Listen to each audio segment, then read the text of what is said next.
Meet 6 young people doing great things to tackle poverty, inequality, exclusion, and crisis in Jamaica. They're part of teams leading game-changing solutions and valued partners in UNDP's Ready, Set, Great Youth Development Showcase 2020 and 2021. These are their stories. My name is Neville Charlton and I'm the founder and chair of Youth Inspiring Positive Change, which is a non-profit organization focused on volunteerism, advocacy, peace building, and social change. So in a nutshell, we basically love working with and for young people. Some of the major challenges that's affecting our young people, especially in the communities and at various schools that we have engaged with, including Meadowbrook High School, as well as St. Hugh's High School, as well as other schools across the region, is one that don't know how to resolve conflict. We have realized that conflict resolution is a major issue among young people within not just communities but at schools. Also, young people necessarily have lost that sense of respect, not just for the peers but also for the parents and persons that they interact with. So what do we want to do?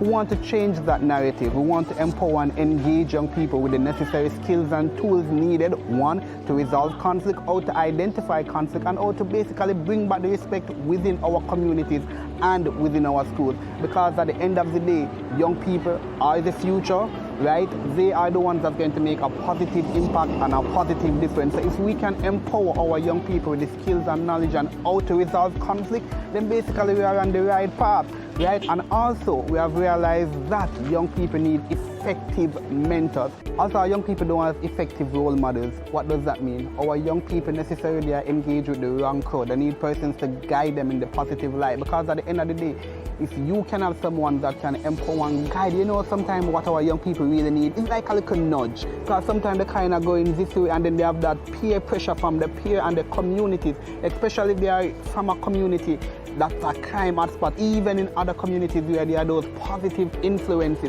What we want to do is basically nudge them, guide them, empower them, motivate them, mentor them in the right direction, provide them with not just guidance but also opportunities. The reality is our young people want jobs.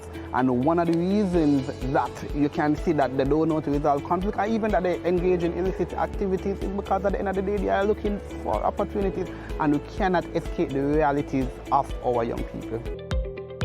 The mentorship program is very effective in the sense that the students have experienced, knowledgeable adults to look up to ask for advice.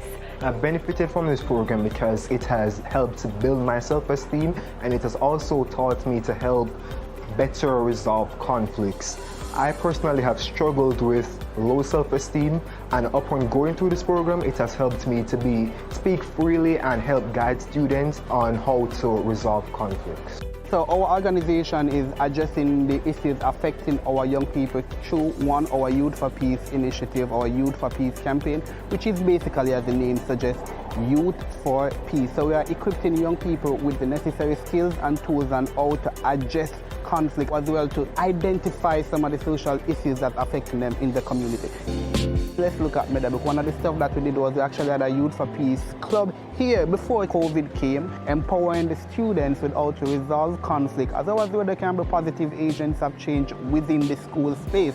Because at the end of the day, one, and I always say this, you have to engage young people from an early age, and it also have to be constant within the life. It cannot be a case where you go in 1 week or a month or 2 months and the kids don't see you back. It has to be an ongoing process where you continue to work with them, empower them, and also create opportunities such as job opportunities, also provide them with mentors as well. So we are creating a safe space for young people to engage positively, not just within the schools, but within the communities and within the families. But when you talk about poverty, a lot of young people, they want job opportunities, they want money in them hand, basically, right? So if we can provide effective mentors for them, right, as well as provide opportunities for them, then one, that will break the cycle of violence, that will break the cycle of crime within the community. Because when you talk to any young man on the road, yo dog, what's the issue? Because you have to get down to them on their level. What's the issues that's affecting them?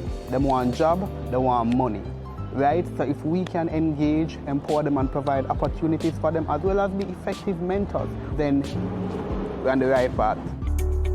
So looking back at UNDP's Youth Summit and Crime and Violence, as young people, we gave a lot of awesome call to action. Now, for me, some of those call to actions are the top ones, include creation of safe spaces for young people, as well as investment from both private and public sector into various programs for the upliftment of young people. Right? We need both private, public, NGOs, and all organizations across Jamaica to really come together, and invest in these programs. And we also need a more dedicated effort from the government to engage and build the capacity of young people, as well as the youth organizations that are community serving, because at the end of the day, change starts with each and every one of us. It doesn't just start with me, it starts with you watching this. Change starts with each and every one of you.